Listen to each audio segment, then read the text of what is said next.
¿Qué tal? Muy buenos días.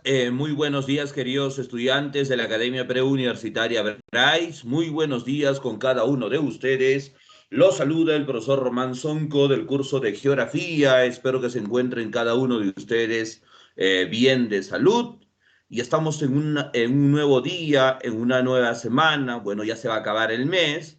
Pero estamos listos, jóvenes, como siempre, a trabajar y a dar lo mejor que tenemos cada uno de nosotros, los docentes que integramos el grupo Bryce. Buenos días, chicos. Vamos a empezar entonces. ¿Alguien puede confirmar si se me oye bien, por favor? Buenos días, profe. Sí, Sí, se lo profesor, escucha bien. buenos días. Se oye bien. Sí, bien. Ok. Gracias, jóvenes. Entonces, el día de hoy nos toca hacer la segunda semana de nuestra guía y vamos a hablar de un tema interesante que está relacionado con lo último que hemos tenido en Arequipa, que son muchos movimientos sísmicos. Así que voy a pasar a compartir, jóvenes, el material para el día de hoy, ¿ya? Esto puede ser la va.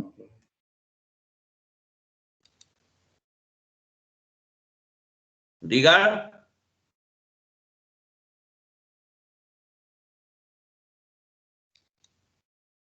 ¿Alguien dijo algo? No, nada.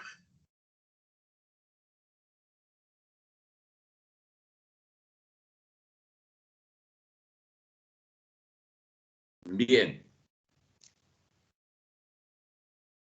El tema que vamos a tratar el día de hoy, jóvenes, se llama la geodinámica terrestre. Y cuando hablamos de la geodinámica, hablamos de aquellos movimientos, profesor, propios de la Tierra y que nos van a llevar a nosotros, jóvenes, a distintas fuerzas que se van a manifestar en la superficie, ya a distintas fuerzas, repito, que se van a manifestar en la superficie. La geodinámica, jóvenes, comprende las fuerzas internas y externas, por eso se habla así de geodinámica interna. Si no te gusta interna, pueden decir también fuerzas endógenas, geológicas o tectónicas. Y la geodinámica más bien externa está relacionado con, también se puede decir fuerzas exógenas o fuerzas geográficas, ¿ya? Entonces no hay ningún problema, las podemos identificar de esa manera. Y vamos a poner a través de qué fuerzas se van a dar a conocer, profesor, ambas, ¿no? La geodinámica interna, chicos, se va a dar a conocer a través del diastrofismo, del vulcanismo, del seísmo, como ustedes lo están viendo ahí. Y vamos a ver, ¿no?, cuáles son las características que presentan. Y también, profesor, la geodinámica externa o las fuerzas exógenas se manifiestan principalmente a través de la meteorización y la erosión. Ahora, ¿qué características tiene cada uno de ellos? Bueno, las vamos a poner acá para que nosotros podamos identificar, ¿ya? Primero debemos entender en esta figura en forma de cono que ven acá, jóvenes, que nosotros estamos en lo que llamamos la superficie.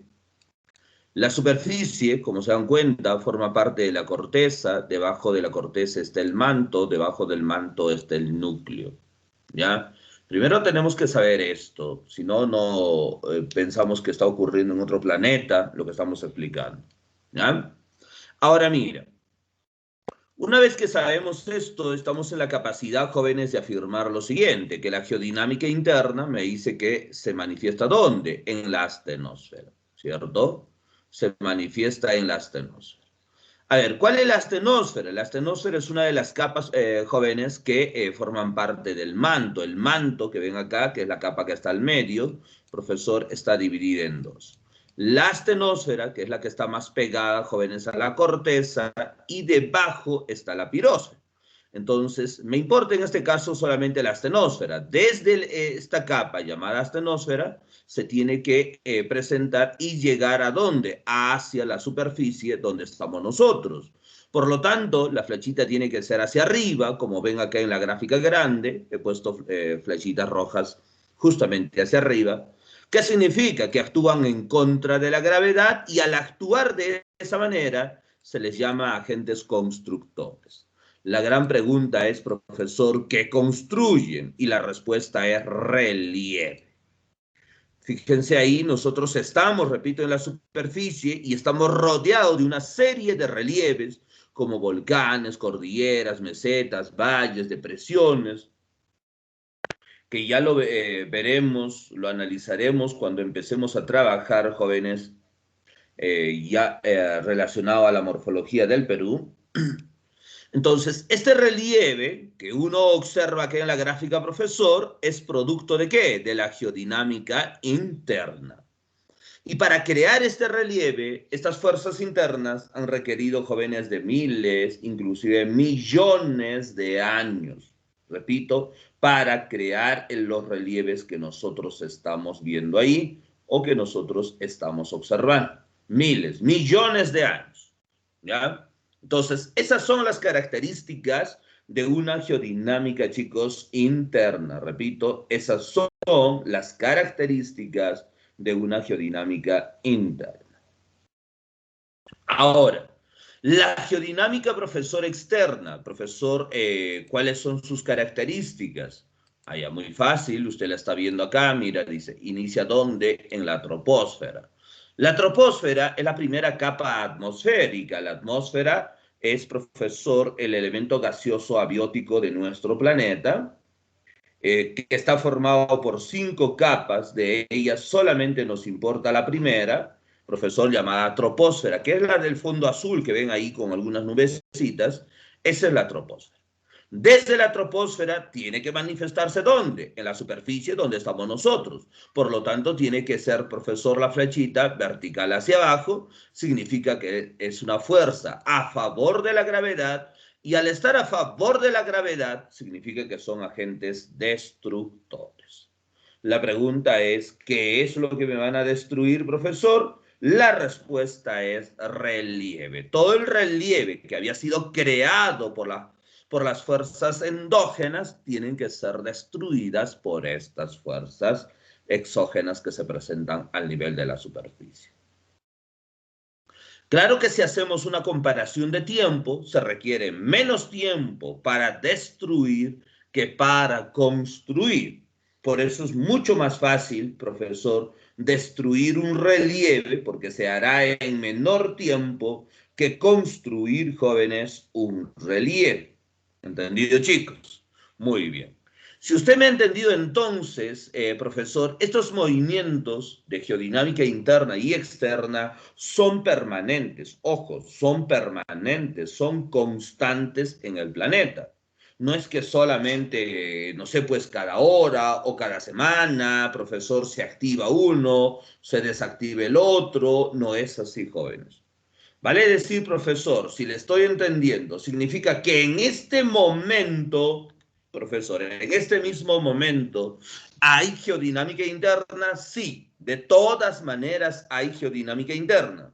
Y también, profesor, hay geodinámica externa. Claro que sí, mi estimado Pulpín, también se están manifestando. Ahora, ¿quién debe ganar entonces esta lucha? Nadie puede ganar, jóvenes, ninguno. Si ganase, vamos a pensar, la geodinámica interna, profesor, la superficie estaría lleno de relieves empinados, de relieves accidentados, que impedirían al hombre hacer actividades como la agricultura o construir ciudades, ¿no? Sería muy dificultoso. Y si pensamos que la geodinámica externa gane, vamos a decir, esta lucha, entonces desaparecerían todos los relieves y no habría forma de contener las aguas oceánicas, ¿no? Entonces las aguas oceánicas se contienen y se dividen en océanos justamente gracias a los relieves que sobresalen por encima de ellas. Pero si desaparecen todos los relieves, entonces, jóvenes, los océanos invadirían a los continentes y no habría un lugar donde el hombre pudiese vivir. ¿Te das cuenta? Entonces, eso es lo que tenemos que entender, jóvenes, de la geodinámica interna y externa. ¿Listo, chicos? Muy bien. Esa es la introducción al tema de geodinámica. No sé si alguien tenga alguna pregunta, duda.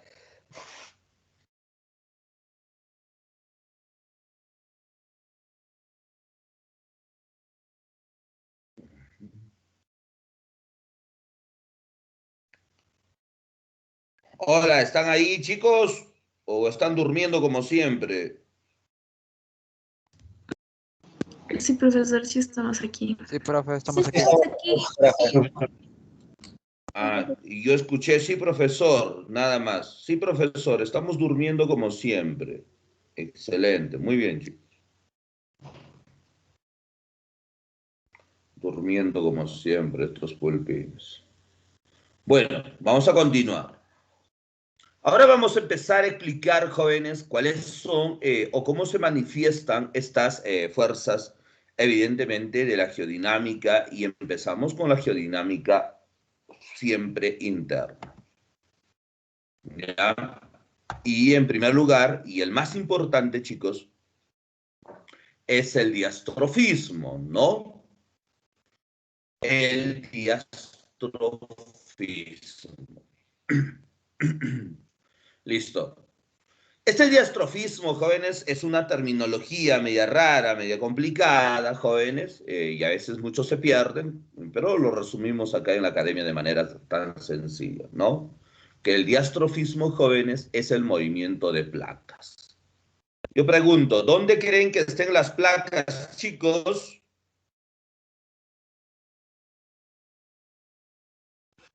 En la astenosfera, profe. Astenosfera. Astenosfera. Ah, en la astenosfera. Excelente. Qué mal pensado el profe que estaban durmiendo. No, ustedes están atentos, muy atentos. Excelente. En la astenosfera, entonces, que es una respuesta correcta, respuesta Bryce. Entonces, ahí están las placas, profesor. La astenosfera quiere decir esfera débil, porque una parte está en estado líquido magmático y otra en estado sólido, y quienes están en estado sólido son, profesor, estas placas. Si bien es cierto, no podemos determinar la dirección exacta en la cual se van a mover, pero sí generalizar su desplazamiento en dos sentidos. El desplazamiento horizontal o lateral, ¿cierto? Por estar encima de las placas, este es el, perdón, encima del magma, este es el movimiento más común o frecuente de las placas, ¿ya? Repito, horizontal o lateral, se llaman movimientos orogénicos y rara vez, profesor, sobre todo cuando haya una convergencia de ellas, vamos a generar movimientos epirogénicos, que van a ser verticales, ascendentes y descendentes, ¿ya? Eso repito cuando haya convergencia, y eso es raro, jóvenes, no haya cada rato un movimiento epirogénico, eso es rarísimo. Entonces, si me dicen cuál es el movimiento más frecuente que hacen las placas, tú a ojo cerrado me dices los movimientos orogénicos, ¿ya? Estos movimientos orogénicos, como bien dice el prefijo oro, van a ser formadores de montañas o formadores de cordilleras, ¿ya? Sobre todo, profesor, cordilleras, vamos a decir así, cordilleras, que es el conjunto de montañas. Estas cordilleras, jóvenes, se van a formar, puede ser por plegamiento, como ven acá, o puede ser por falla o fractura, ¿ya? Y depende de que, como siempre hemos explicado este tema, jóvenes, depende de rocas. No todas las rocas son iguales, repito, no todas las rocas son iguales. Ya vamos a hacer al siguiente mes, al siguiente, y ahí en ese seminario les hablaré de clasificación de rocas, muy bien, ejemplos de todo eso. Vamos a hacer ahí un seminario, ¿ya? Entonces, depende del tipo de rocas, y las rocas pueden ser ígneas, sedimentarias o metamórficas. No se van a olvidar de eso, ¿ya? Ígneas, sedimentarias y metamórficas. De rocas sedimentarias. Si quiero tener una falla o fractura, rocas ígneas.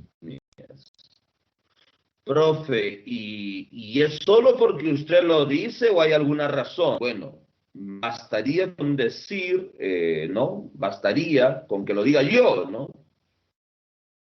más que suficiente. No se olviden que yo soy el camino, la verdad y estimados pulpinos, ¿ya? Pero hay que dar una explicación más allá de lo que yo pueda afirmar, ¿no? Las rocas ígneas son macizas, compactas, duras, que ante la presión no ceden, ante la presión se rompen, se fracturan. De ahí viene el nombre de una fractura o de una falla, ¿ya? Muy bien. Y al contrario, las rocas sedimentarias ante la presión van a, ¿no? Ante la presión, jóvenes, van a formar pliegues. Y de ahí viene el nombre de plegamiento. Ahora, mis estimados jóvenes, el plegamiento, si ustedes observan la imagen, profesor, la de color verde, es la superficie lleno de rocas sedimentarias, y profesor, las flechitas de color blanca tienen que ser las placas que están generando presión o compresión lateral, se llama eso, ¿ya? Presión o compresión lateral. Inclusive, ojo, esto no solamente pasa en las partes continentales, en las partes oceánicas también ocurre lo mismo, ¿ya? Entonces, el ejemplo es de una parte continental. Profesor, sometidas a presión lateral, una superficie antes plana, la de color verde me refiero, pero sometida a presión, profesor, y con muchas rocas sedimentarias, empiezan a formarse pliegues u ondulaciones, como claramente ustedes pueden darse cuenta acá. Al formar estas ondulaciones o pliegues, de ahí nosotros, profesor, dentro de la geodinámica, le vamos a llamar un plegamiento. Y todo plegamiento debe tener anticlinal, sinclinal y monoclinal.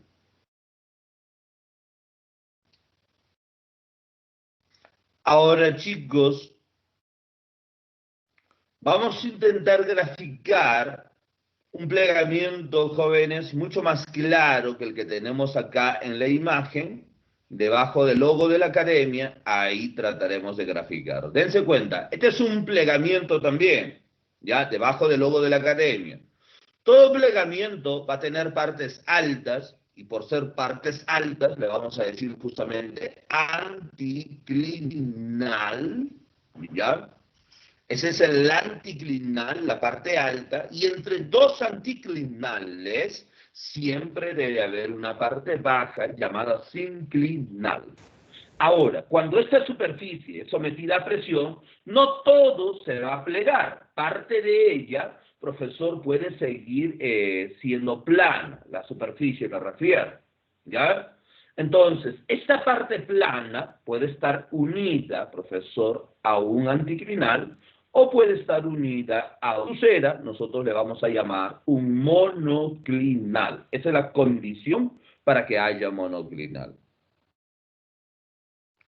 Entonces, usted que es recontra inteligente se ha podido dar cuenta que las partes, profesor, elevadas de todo pliegue se van a llamar anticlinales y, ojo, son los únicos que se van a convertir ¿en qué? En cordilleras, no en montañas, si desean así.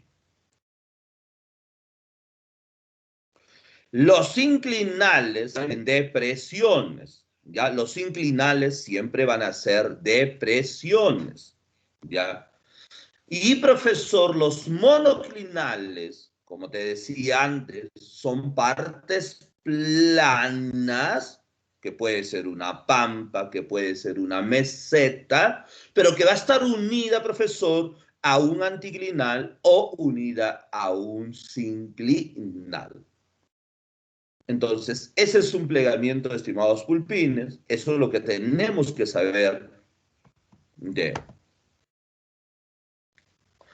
Ahora, por el otro lado, jóvenes, tenemos una superficie plana, pero ya no de rocas sedimentarias, sino de rocas ígneas, jóvenes. Por lo tanto, vamos a someter a presión también a esta superficie plana. Y como te dije, ante la presión no va a ceder, sino que se va a romper, como ven acá. Profe, ¿la superficie se puede romper? Sí, se genera un plano de la falla, y se genera una falla, evidentemente, que es el lugar por donde se va a separar la superficie. Y entonces, siguiendo ese plano de la falla, va a haber un bloque, el bloque 1, como vemos acá, que va a empezar a elevarse por encima del nivel promedio en el cual ha estado, y el otro bloque, llamado el bloque 2, va a empezar a hundirse, no progresivamente. Esto no es rápido, ¿eh? Esto, profesor, puede demorar mucho tiempo, ¿ya?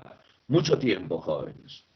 Entonces, la parte que se empieza a elevar, profesor, ese va a ser un horst, y dependiendo del tipo de relieve, se puede convertir en una cordillera o en una meseta, por ejemplo. Ya, así se han elevado, profesor, los altiplanos. Y la parte 2, que hemos dicho, profesor, se va a llamar un graben, y este graben, profesor, se puede convertir en una depresión o en un valle si es que intervienen otros factores más. Y normalmente, profesor, o es común encontrar un horst y un graben. Esta es una falla simple, se llama así. En algunos lugares, que es rarísimo verlos,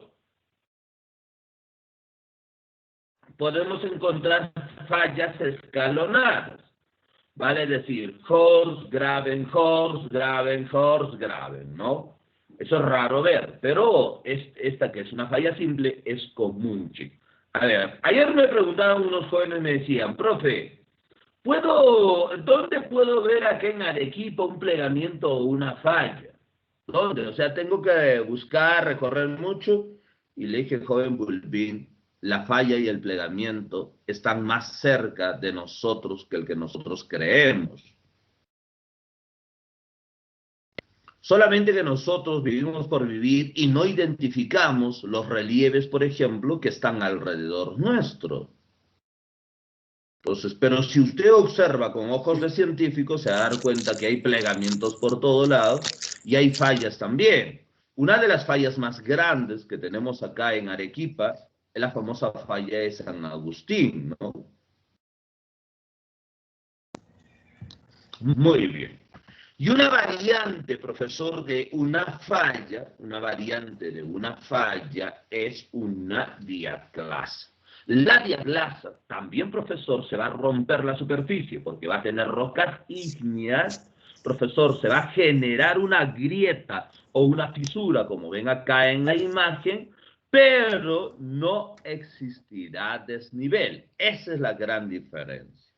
No va a existir desnivel, solamente, profesor, la grieta, la fisura que va a separar a ambos bloques. Esta diaclasa es común cuando hay terremotos, profesor, o movimientos sísmicos. Estamos hablando de grado 5, 5 para 6, más o menos. Y cuando ya es mayor que eso, entonces tenemos una falla, ¿no? Una falla normalmente se produce cuando los terremotos son por encima de 7 grados. No sé si ustedes alguna vez en su vida han escuchado hablar de la famosa falla de San Andrés en América del Norte, ¿no? Esa falla, por ejemplo, se formó debido a un movimiento que superó los 10 grados en la escala de Richter. Entonces, eso tenemos que saber muy bien, ¿ya? Muy bien, chicos, entonces esa es la teoría, vamos a decir, respecto a los movimientos orogénicos. Todo esto genera, profesor, estos movimientos orogénicos cuando las placas se manifiestan o se desplazan, perdón, de manera lateral o de manera horizontal. ¿Listo, chicos? Muy bien. Al otro lado, rara vez, con muy poca frecuencia, te he dicho, se van a dar los movimientos epirogénicos. Y cuando se den, profesor, ¿qué van a hacer? Van a formar continentes. Los continentes que ven ahí, ¿no? Todos los de América, Europa, Asia, África, Oceanía. ¿Y cómo se da, profesor? Porque van a generar los movimientos epirogénicos, profesor, costas de levantamiento y costas de hundimiento, porque cuando el movimiento es vertical de una placa, son movimientos, profesor, en péndulo o en báscula, si sean así, mira. Entonces se va a desplazar, digamos, si se mueve para la derecha, entonces la costa se va a levantar en ese lado. Pensemos que este es el océano Atlántico, pues, ¿no? Entre América, África y Europa. Entonces, si las placas acá tienen movimientos verticales, ascendentes o descendentes, se van a mover como un péndulo, ¿no? Entonces, si el péndulo va para la derecha, para el litoral de Europa y África, ahí se va a dar, profesor, el levantamiento de la costa. Por ende, en el litoral americano, profesor, las costas se van a ir hundiendo, porque no se pueden levantar, profesor, las costas en ambos lados, ¿no? ¿Entienden? Algo de física, un sentido lógico. Profesor, y lo mismo, ¿no? Si el péndulo va para la izquierda y se levanta las costas de América, las de Europa y África se van a hundir. Y esos movimientos se dan en largos periodos de tiempo, profesor. ¿Para qué? Para que no se formen los famosos geosinclinales, se les dice. Y los continentes siempre pueden estar por encima del nivel promedio de los océanos. ¿Listo, chicos? Muy bien. Entonces, esa es la teoría respecto a un diastrofismo. ¿Alguna duda, pregunta, inquietud, algo que quieran decir? ¿O siguen durmiendo como siempre, chicos? No, profe, todo claro. Muy bien. No, profe, no estamos durmiendo. Estamos muy atentos. Excelente, Pulpín. Excelente. Entonces, Profesor Román, vamos a continuar entonces acá profesor, y vamos a hablar ahora acerca del vulcanismo y también del magmatismo, ¿no? Para hablar de un vulcanismo, primero tenemos que hablar del magmatismo, que es la formación del volcán, ¿no? O la formación del magma, y luego se da recién la formación de un volcán. ¿Alguien dijo algo por ahí? ¿Escuché, profesor, algo así? profesor, ¿me escucha? Sí, sí. Le quería preguntar, ¿qué tan desfasado ha quedado ese modelo de las células convectivas? De las cédulas convectivas. Células convectivas dentro del manto y la corteza. A ver, mira, la verdad que no he escuchado de eso, pero lo voy a apuntar, Células convectivas. La verdad que yo he leído bastante, pero no he escuchado de este término. Ya está apuntado, joven Pulpín.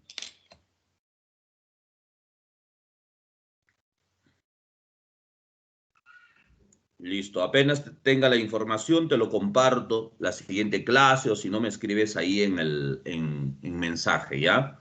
Pero no he escuchado el término de células convectivas, ¿ah? Bien, a ver, ¿dónde estamos? Acá estamos. A ver, hablamos entonces ahora del vulcanismo y para hablar del vulcanismo tenemos que hablar del magmatismo. Les decía que eso es la formación del magma, ¿ya?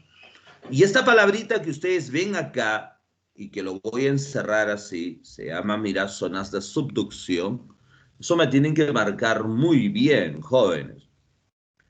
Esta subducción se va a dar entre una placa oceánica y una placa continental. Solamente esa es la condición para que haya una subducción. El mejor profesor, entre dos oceánicas puede ser, pero es bien difícil determinar, por ejemplo, quién va a hacer la subducción. Entre dos continentales, más bien ahí no hay ninguna manera de que haya subducción. La condición básica es, jóvenes, una oceánica y una continental, una pequeña y una grande, si desean así. Siempre las placas oceánicas son más pequeñas que las placas continentales. Entonces, las placas hacen convergencia, ¿ya? Hacen convergencia, como ven acá las flechitas de color naranja. Y luego de ello, profesor, viene la subducción, ¿no? Como ven ahí en la flechita de color negra, como la placa oceánica se está poniendo debajo de la continental. Se genera fricción, producto de esa fricción se elevan las temperaturas y a elevadas temperaturas, las rocas de las cuales están constituidas las placas van a generar una fusión, ¿cierto? Van a pasar de estado sólido a un estado líquido o un estado magmático. Y entonces se formará el magma, que esa es la base para que nosotros podamos hablar de vulcanismo. Si no hay magma, no se puede hablar de vulcanismo. Y este magma, profesor, ¿dónde lo vamos a encontrar? Este magma lo vamos a encontrar debajo de la astenosfera. Hay otra capa, mira, llamado así, mira, manto inferior o llamado pirosfera.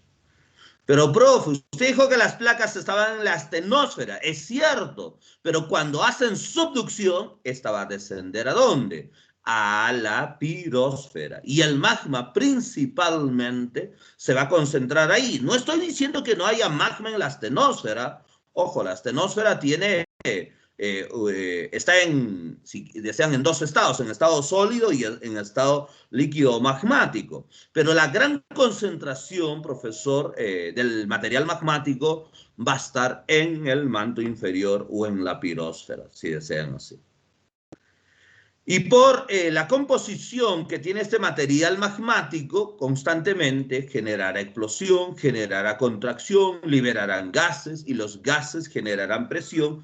Y esta presión hará que el material magmático pueda ir, profesor, desplazándose por distintas fisuras que presente nuestra litomasa. O puede generar una fisura mucho más grande que en vulcanismo nosotros le llamamos la chimenea. ¿Y esto llevará hacia dónde? Hacia la superficie. Recuerda que ahí estamos nosotros. Y cuando el material magmático llega a la superficie, tenemos la idea muchas veces de que ya pues hay un orificio por donde tiene que salir. No, tiene que tener la suficiente fuerza para poder romper, profesor, la superficie y generar una erupción magmática. Esa es una erupción magmática, chicos. ¿Ya? Esa es una erupción magmática. La consecuencia de esta erupción magmática va a ser la formación de un volcán. Ya, repito, la consecuencia de la erupción magmática va a ser la formación de un volcán. ¿Entendido, chicos? Ahora mira, solamente cuando se expulse este material magmático, profesor, nosotros podemos hablar de un vulcanismo como tal, porque repito, esa es la consecuencia. Y solo cuando tenemos el volcán podemos identificar, profesor, las distintas partes del volcán, como la cámara, nos dice acá la cámara magmática, o el foco volcánico, que estará en la pirosfera, ¿cierto? Generaremos el conducto principal por donde va a salir este material magmático, que es la chimenea que ven ahí. Y la chimenea está enlazada, profesor, a la mayor abertura que genera esta expulsión, profesor, que nosotros le llamamos el cráter o la caldera, ¿no? Entonces sería el 3, el cráter o la caldera. Y la expulsión de este material magmático va a ir dando forma a nuestro volcán. La forma que va a tener nuestro volcán, nosotros le vamos a llamar, ¿qué cosa? El cono volcánico. Porque esa es la forma que va a adoptar nuestro volcán. Ayer me preguntaban unos jóvenes, profesor, pero yo miro al Pichu Pichu y no tiene forma de volcán. Entonces no tiene forma de cono, mejor dicho, me dijeron. Y yo le pregunté si es que creía que siempre había sido así. Y me hizo probablemente que siempre haya sido así. Le dije, no. En algún momento el Pichu Pichu también tuvo, es más, la forma de cono casi perfecto, ¿no? Pero, ¿por qué lo vemos tan deforme? Eso es justamente la geodinámica externa que va destruyendo poco a poco esos relieves, ¿no?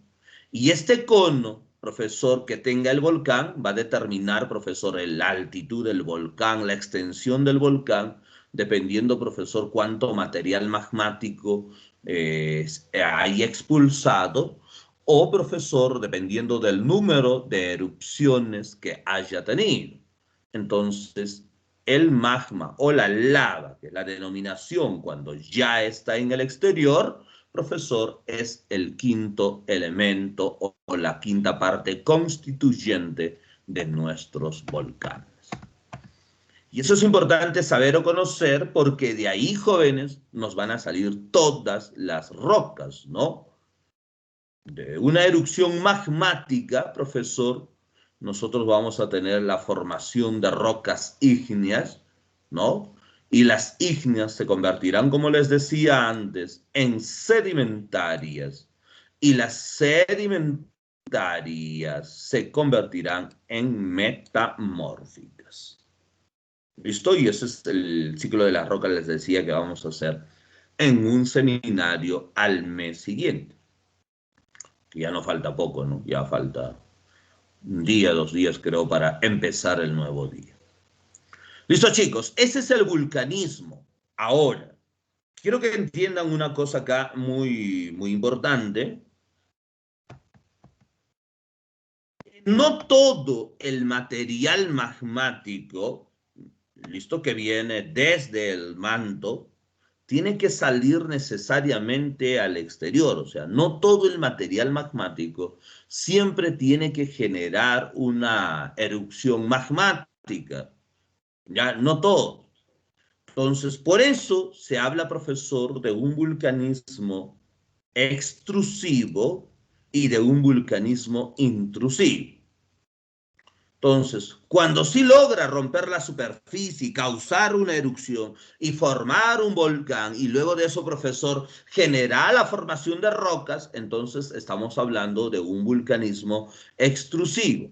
Y dependiendo de los componentes minerales que tengan estas rocas, nosotros las podemos clasificar, acá les he puesto algunos ejemplos, ¿no? De granito, diorita, riolita, profesor, basalto, o acá en nuestra ciudad de Arequipa tenemos mucho ignimbrita, ¿ya?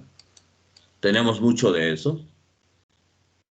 Entonces, esto se da solamente cuando el material magmático logra romper la superficie. Jóvenes, ¿qué sucede? Raras veces, pues si no, si sucediese siempre, imagínate, pues el mundo estaría lleno de volcanes por todo lado, ¿no? Entonces, pero la mayor parte de este material magmático se solidifica, jóvenes, al interior de la corteza. Miren acá la imagen, la parte de color verde en la superficie donde estamos nosotros. Y la superficie es parte de la corteza, debajo de la corteza está el manto, no se olviden. Entonces, mira, el material magmático, profesor, sale evidentemente por las grietas o por las fisuras que pueda tener encima de ellas, pero no tienen la suficiente fuerza para poder romper la superficie y se solidifican ahí. Entonces hablamos de un vulcanismo intrusivo. Y las denominaciones de lacolito, lopolito, dique, filón, stock, batolito, inclusive xenolito, son ejemplos de vulcanismos intrusivos.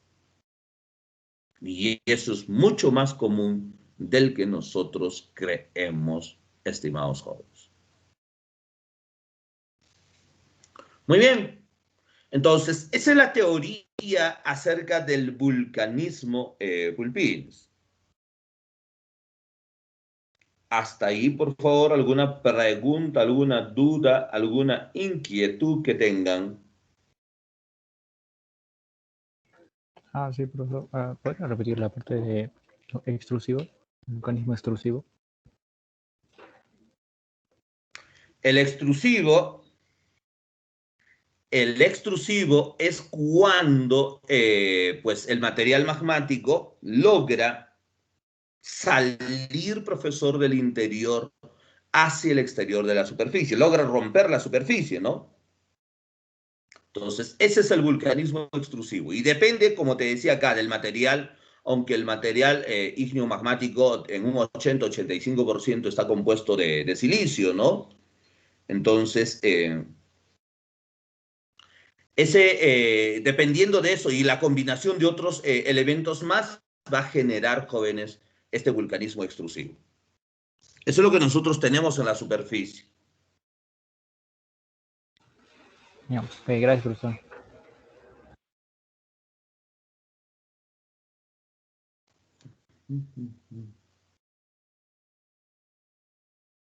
Listo, muy bien. Tenemos unos minutos. Hablaremos también acerca de los sismos o de los seísmos que les decía que nos habían sorprendido, nos siguen sorprendiendo aquí en Arequipa cada rato. Y esto es el preámbulo de algo mucho más grande, evidentemente, chicos. Así que prepárense, pronto viene el terremoto que estamos esperando, el grande, el mayor, ¿ya? Dichosos los que vamos a sobrevivir.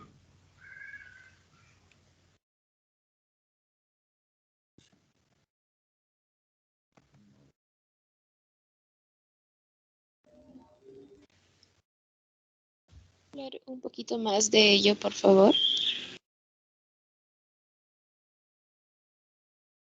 ¿Sí? ¿Alguien habló?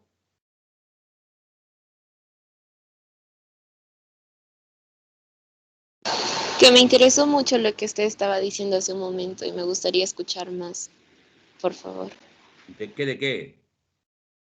De que los pequeños movimientos que hemos estado sintiendo solo son preámbulos y que se viene algo mucho más grande.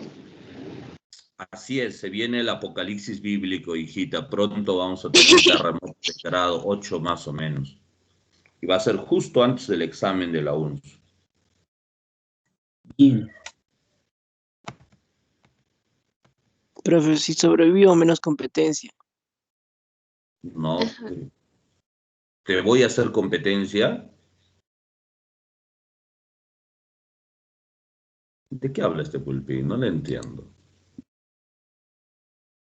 Bueno, me decían, por ejemplo, ayer hablábamos, decía, profesor, es bueno que haya movimientos sísmicos tan pequeños porque nos ayuda a liberar la energía. Eso es cierto, eso es cierto. O sea, pero la energía acumulada, profesor, es tanta que para tener un movimiento, pues, si tenemos de 3 a 4, digamos 4.5, que son movimientos, hay una ley en la teoría del silencio sísmico.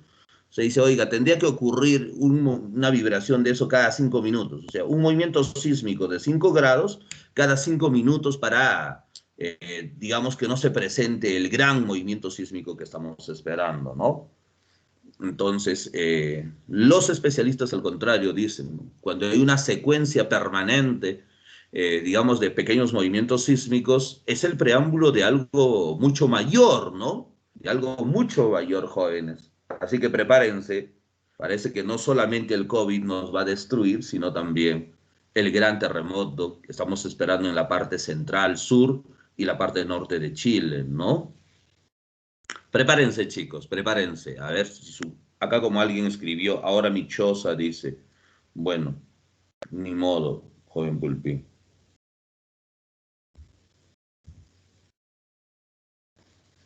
Entonces, mira, hablando de estos movimientos sísmicos, un seísmo es la vibración justamente en la superficie. Y esta vibración en la superficie puede tener distintas causas, por ejemplo, la causa tectónica, que es la más común y la más importante, evidentemente, ¿no? El movimiento sísmico en su mayoría de los casos se presenta, jóvenes, por la convergencia de las placas tectónicas.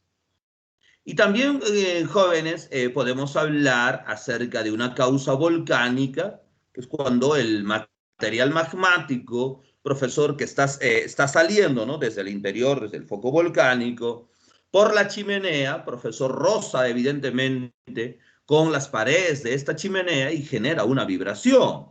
Eso, profesor, es un seísmo de origen volcánico, o cuando se rompe la misma superficie, ¿no? Para generar la erupción magmática. Y tres, que es la poco frecuente, profesor, que es una causa de colapso que tiene que ver con aludes, deslizamientos, inclusive el impacto de un meteorito, que es rarísimo, pero se puede dar, pues, ¿no? Pero lo más común que tenemos acá en el planeta Tierra y en nuestro Perú es la causa tectónica. Entonces, todos los movimientos sísmicos que hemos registrado, por ejemplo, en el último mes, profesor, son de causa tectónica. No hay otra causa que hayamos dicho, no, es producto del Misti o el producto de, no sé, del Sabancay, algo así. No, no. Está relacionado enteramente con la placa de Nazca y la placa sudamericana. Ahora, usted tiene que conocerme qué cosa. El hipocentro, que va a ser al interior, profesor, de la Tierra, que es el lugar donde chocan las placas tectónicas, ¿no? Donde chocan o hacen convergencia. Ese, profesor, es el hipocentro. Este hipocentro está relacionado ¿con qué? Con la magnitud. Y la magnitud viene a ser siempre, nunca se olviden esto, la cantidad de energía liberada. ¿Ya? Cantidad de energía. Esa cantidad de energía, profesor, ¿dónde se libera? Evidentemente en el hipocentro. Por eso está muy relacionado magnitud con hipocentro. Y si hablamos de cantidad, jóvenes, siempre es factible de medirlo, así que utilizamos la famosa escala de Richter, que ven acá en la parte inferior derecha, en números arábigos del 0 al 9, ¿cierto? Expresado, mira, cada uno tiene un valor. Nosotros en estos pequeños movimientos sísmicos hemos estado entre 3, 4 y rozando el 5, ¿no? Entonces, muy poco, pues jóvenes. Pero que lo más importante de analizar es esto, mira que te pongo acá. Que para pasar de un grado a otro, la cantidad de energía que se libera hay que multiplicar por 33 veces. Y, profesor, la sacudida o la vibración, pero esto ya en la superficie, hay que multiplicar por 10 veces. Si bien es cierto, la escala de Richter termina en el valor 9, jóvenes, hay terremotos ya que han roto la escala de Richter. Por ejemplo, el que les hablaba hace poco de la falla de San Andrés, jóvenes, fue un terremoto de 10.5, ¿no? 10.4 y tanto, redondeando a 10.5. Imagínate, una barbaridad, jóvenes. Debido a eso se formó pues una enorme falla, jóvenes. Esa es la famosa falla de San Andrés, que al final va a terminar, como te he dicho, una falla. Por ahí se da el desplazamiento de los continentes, ¿cierto? Entonces, va a terminar dividiendo a América del Norte en dos, ¿no? Probablemente, ¿no? Entonces, eso es lo que va a pasar. Y cuando se rompe la escala de Richter, profesor, hoy en día se aplica lo que se llama la escala modificada de Richter, pero que no es homologado, digamos, para todos los países, sino que de manera, digamos, a criterio propio, los países van elevando, digamos, su escala. Se habla de la escala, repito, modificada de Richter, que en el caso del Perú llega a 9.5 nada más. Y siempre es un grado, digamos, más respecto al terremoto más grande que el país haya tenido, ¿no? Entonces, y eso, como repito, los países lo cambian o lo modifican de acuerdo a ello, pero esta es, digamos, la estratificada de esta manera, o la jerarquizada de esa manera, ¿ya? Cuando las placas chocan acá en el hipocentro, liberan energía y esa energía se transmite mediante ondas. Ven ahí los círculos rojos punteados, ¿cierto? Esas son, profesor, las ondas sísmicas, que se van a desplazar en todas las direcciones, como ven acá, jóvenes, en la gráfica, pero debajo, profesor, del choque de placas, probablemente tengamos una mayor densidad y eso no va a hacer que esta energía se desplace mucho más abajo, ¿no? Sino al contrario, inclusive hay lugares donde rebotan estas ondas sísmicas, jóvenes, y van hacia la superficie, que hay, digamos, menor densidad de rocas o de componentes que estén encima de ella. Llegarán a la superficie, profesor, y causarán esta vibración. Pero siempre, estimados pulpines, en la superficie va a haber un lugar donde vibra más que en el resto. Ya, repito, siempre hay un lugar donde vibra más que en el resto. A ese lugar nosotros, profesor, le llamamos epicentro. Y ese epicentro está relacionado con la intensidad. Por lógica, si vibra más, ahí habrá el mayor daño, la mayor destrucción. Y esos, jóvenes, se mide en la escala de Mercalli, que no lo he puesto acá, la escala de Mercalli, pero está en números romanos del 1 al 12. Evidentemente el 1, que no hay destrucción alguna, pero el 12 es la destrucción total o el cataclismo total, ¿ya?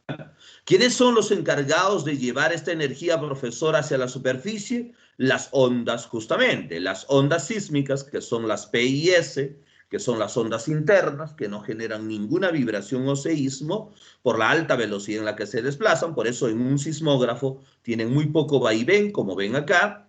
Pero sin embargo, las ondas superficiales, las L y R, las log y las Rayleigh, profesor, se desplazan a menor velocidad. Y cuanto más lenta sea el desplazamiento de una onda, mayor, profesor, destrucción causará. Por eso el sismógrafo los registra con mayor vaivén. Las que tienen mayores prolongaciones son las ondas R de Rayleigh. Por lo tanto, son las ondas más destructivas que uno puede encontrar. ¿Ya? Y terminamos con esto, con el círculo de fuego del Pacífico o el anillo de fuego del Pacífico, que desde la vulcanología le llamamos así. Cada uno de estos puntos en el litoral de América, Europa y Asia, profesor, son volcanes activos. Y esta misma zona, desde la sismología, le llamamos la zona circumpacífica, porque no solamente es la zona volcánica más importante, sino la zona sísmica también más importante del mundo. Muy bien, estimados pulpines, con eso llegamos al final de nuestras clases del día de hoy. Espero que haya sido provechoso.